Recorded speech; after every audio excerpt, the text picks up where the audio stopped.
this is Steve with the Fretboard Forge, and we are doing our second lesson on bar chords today. The first one we did was a E major bar chord, which your basic bar chord and everything. Now we're going to look at the A form, well, an E major form bar chord. It's actually, where I was playing it was a G, and if you go back and look at that lesson, if you're not yet savvy with E form bar chords, I'd recommend that. Otherwise, if you're moving on, today we're going to look at the A form bar chord, which, like the E form bar chord, you play an A form style with it, but the actual chord you're playing is dependent on where you are in the guitar neck. The one we'll play will be just a fourth up from where the G was, so we're going to play a C actual chord today. So this chord right here is the same as an open C chord, but just in a bar chord form. So let's, without further rambling, go in and see how this works. Alright, so a close-up on the A form bar chord shows the same two ways to do it that if you saw my video on the open A chord. You've got the same choices that you did with whether you wanted to play either 3 fingers on here like this, or 1 finger barred across like this. The same thing, just like an E form bar chord that we already talked about, was this here. This here will be the same thing moved around, but instead of having an open fret, you'll have your first finger across, in this case, these 5 strings to bar it. In the case of an A form bar chord, you're usually ignoring the bottom E string. So you'll want to either do one of 2 things.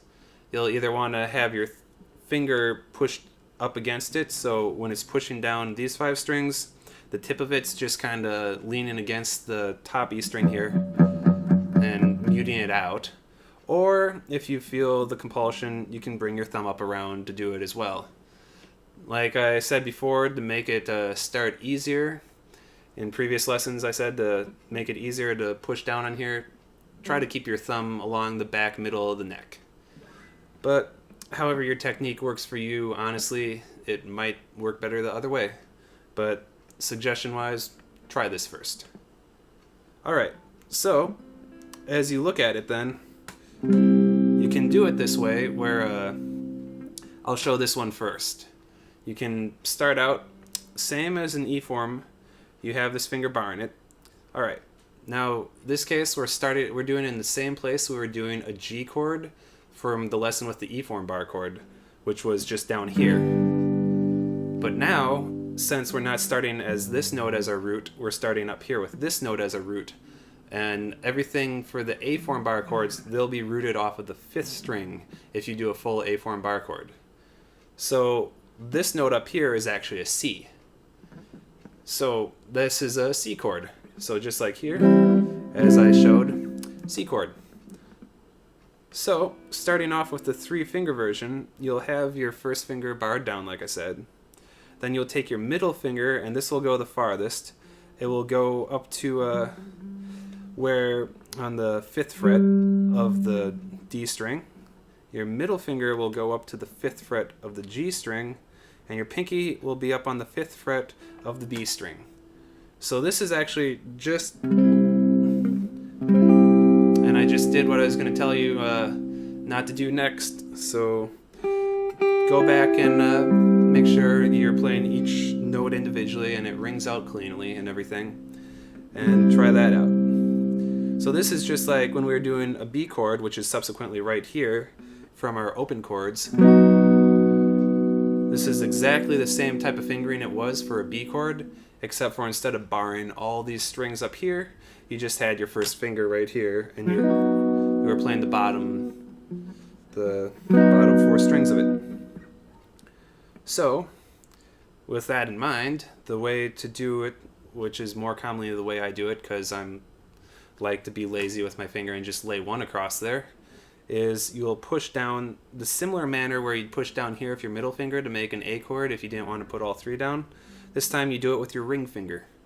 So you push down, and I'm only trying to hit these 3 strings right here. The 5th fret on the D, the G, and the B. So then first finger does the same thing it would in either case, whether you're doing this, whether you're putting 3 fingers down on the 5th fret or 1 finger down on the 5th fret. The first finger will do the exact same job. And then again,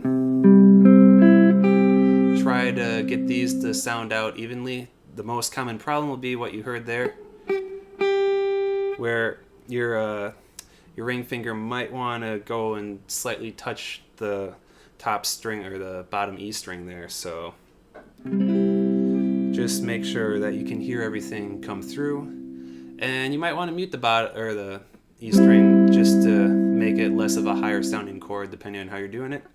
But try to get each note to sound individually first, and then go from there. And just with the other bar chord, try moving it around to make it sound in different places. Okay, so just the same as with the previous bar chord, the thing to do once you kind of get this down and everything is to move it around up and down the neck and see what you can do with it, how you want to play different things with it. Just try it out. Try going between the E and the A bar chords.